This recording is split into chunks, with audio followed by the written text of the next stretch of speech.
Hey everybody, welcome to another video, and today we're going to be making fermented cabbage Korean style. That's right, we're going to be making kimchi. And kimchi is one of those fermented probiotic products that's absolutely amazing.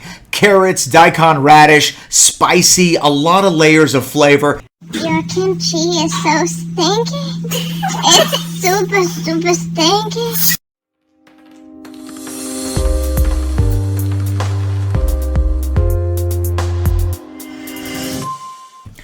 Alright, so let's make kimchi. In the very first step, you want to prepare the cabbage. That basically means you're going to clean the outsides, you're going to trim some of the outer leaves off, you're going to slice it, and then you're going to brine it or salt it. Now, there's many ways to make kimchi.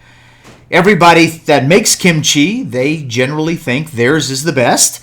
But let me tell you that as many families are in Korea, that's how many ways there are to make kimchi. And so what I'm going to show you is my way. And feel free to change it however you feel comfortable changing it. Notice I sliced the cabbage and I'm just taking the tips right off at the very end. That's going to get in the way of us rolling it in at the very end. But we're going to slice it at about a 3-inch cut and just pull it right apart. It comes right open. A nice fresh head of nappa cabbage cuts very easy and is perfect for kimchi. Next we make another cut to cut these into quarters. Same thing, about 3 inches, and just slice it right open. If your little stalk part is too thick, cut it off. If it's not too thick, you can leave it on there. And we're going to put it in a bin, set it to the side. Now we're going to go ahead and do this for the rest of the cabbage. And we're going to make a lot of kimchi. So just depending on how much you're going to make, I've put the recipe below in percentages so that you can make as little or as much as you want without having a big problem.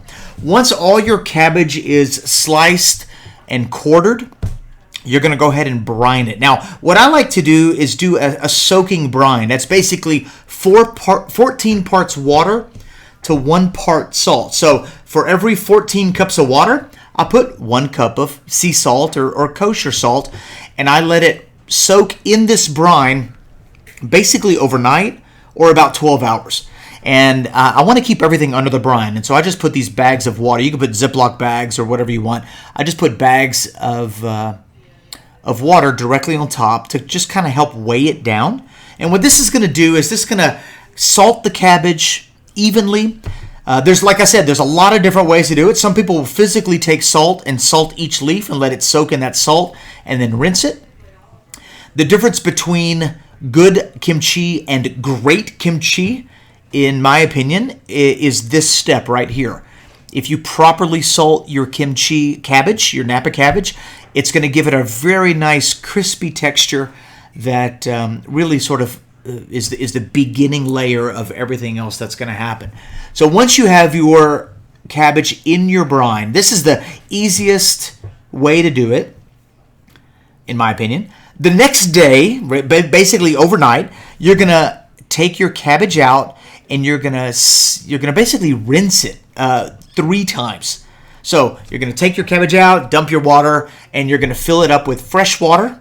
And you're gonna do this process 3 times just to make sure that you rinse it. You're gonna know that it's ready because if you take a bite out of one of your cabbages, it's still gonna be crispy and it's gonna be slightly salty. And that's what you want. You want it to be slightly salty, but your leaves are going to be crispy and be able to bend at the same time. So you should be able to fold a leaf all the way back without it breaking. And when you taste it, it's going to be slightly crispy. So I am soaking this in fresh water. I've done this now 3 times, and I've dumped the water out. And what I want to do now is I want to put a grating down, and I'm going to put all of my nappa cabbage back in the bowl or back in my bin, and I'm going to let it just drain. And I'm going to let it do this for an hour or 2 hours until I get the rest of my ingredients ready. And so kimchi is a very labor-intensive product. It is most certainly a labor of love if you make it. And generally in Korea, when they made this to last the entire year. So notice right now my cabbage is just going to soak. It's just going to drain. And I want to do that because I don't want the cabbage leaves too wet when it's time for us to assemble the kimchi. And As your leaves are draining, you're going to now prepare the vegetables. I'm only going to show you the carrots and the radish, but in the recipe below, you're going to process all of the vegetables, and I'm going to go into greater detail. I didn't want this video to be too long, but at the same time, I wanted you to be able to get the general idea of how we make kimchi. And so notice we're just going to matchstick our carrots. We're going to matchstick our daikon radish. When you're done with the carrots and when you're done with the radish, you're going to process the rest of the vegetables. And just refer to the recipe below on how to do that. But it's actually very, very easy. And what I like to do is I like to put each vegetable in its own container so that when I go to assemble, it's all going to be ready and just, you just toss it all together. But like I said, your kimchi, you can really do it however you want. This is just our method of preparation. All right, let me slow it down a second. This is where you make your porridge. All your vegetables are now prepped, and it's time to take your rice flour, sugar, and water, and you mix it over low heat until it starts to thicken. But a really cool idea is instead of just using regular water, cook up some dried shiitake mushrooms with some sushi paper or some seaweed paper and let that steep for several hours, and then strain it real good and use that water to make your porridge, and it's going to add a really nice flavor to your kimchi. Now, kimchi already has a lot of things going on with it, so it's not really necessary. But here's where you're just going to combine your water, your rice flour, and your sugar, and you're just going to heat it till it's slightly thickened, basically like a runny oatmeal. The porridge is an interesting aspect to kimchi because it's kind of like the glue that really helps it bind to the leaves. But you'll find that a lot of people don't particularly add the porridge, and so it's up to you. Let's look at the ingredients now. This is what your ingredients should look like at this stage of the game. You've got your brined cabbage that's already drained. You've got your carrots and your daikon radish that are cut up, however you choose to cut them up. This is your ginger, onion, and garlic pureed. Right here we have our scallions or green onions. And let's see here. This is our porridge. So that's the slightly thickened, already finished. It's still a little hot. And we have gochugaru. This is one of the critical ingredients of kimchi. This is a Korean pepper flake. Different varying spice degrees, so just pick the one you want. This is gochujang. That is a Korean fermented chili paste. We have anchovy sauce and creepy shrimp right there on the left. And then we have a little container of soy sauce. The reason I add soy sauce is because I wanted to limit the amount of funkiness to it. And so what I did was I basically replaced some of the fish sauce with soy sauce. And that sort of balances it out a little bit better for me. So what you have is you have a lot of the elements that go into this that are salty, which is going to help protect your cabbage against unwanted bacteria and allow the lactobacillus bacteria to really grow and develop and thrive.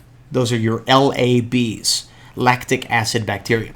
And so now at this point, we're just going to mix everything together. So this is our porridge, our ginger, garlic, onion puree. We're going to go ahead and add our spicy Korean paste. This is our fermented chili paste, gochujang, which is absolutely delicious. Not only great for this dish, but it's also great in just Korean food and Korean cooking.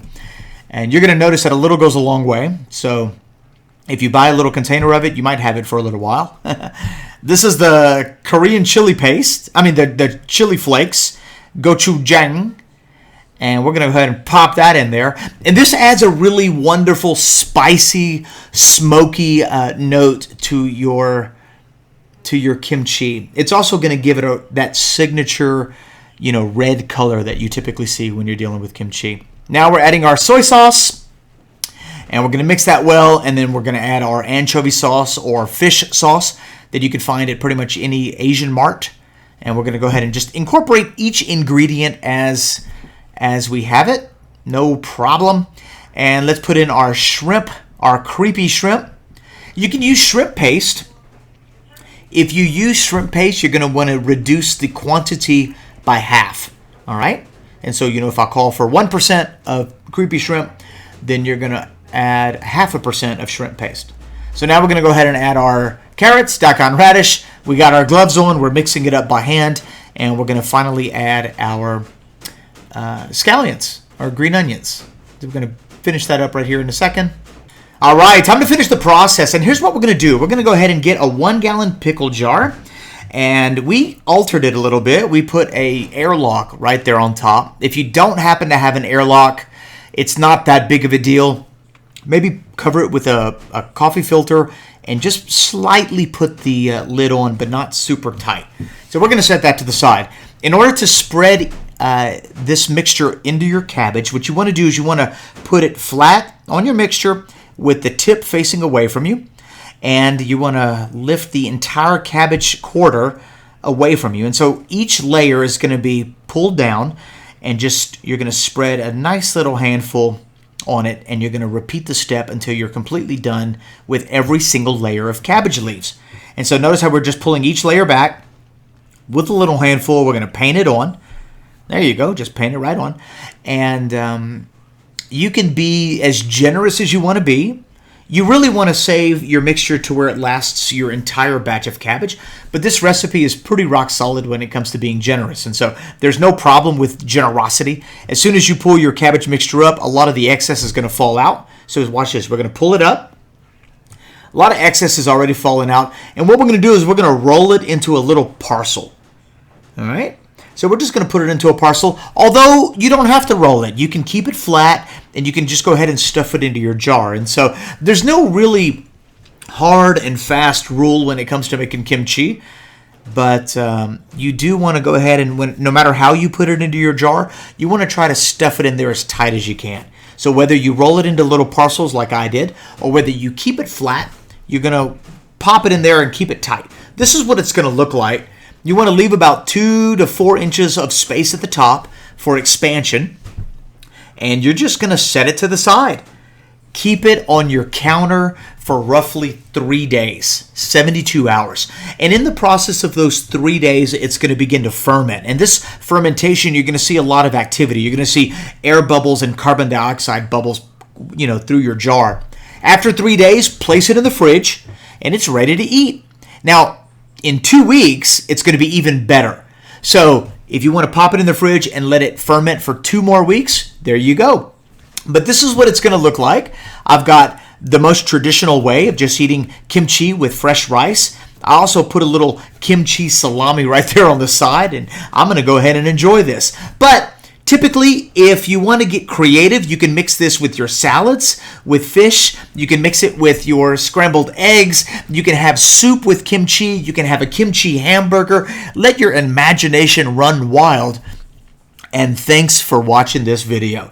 Don't forget to subscribe. Give it a thumbs up if you liked it, and share it. And you know what? As always, we'll see you in the kitchen.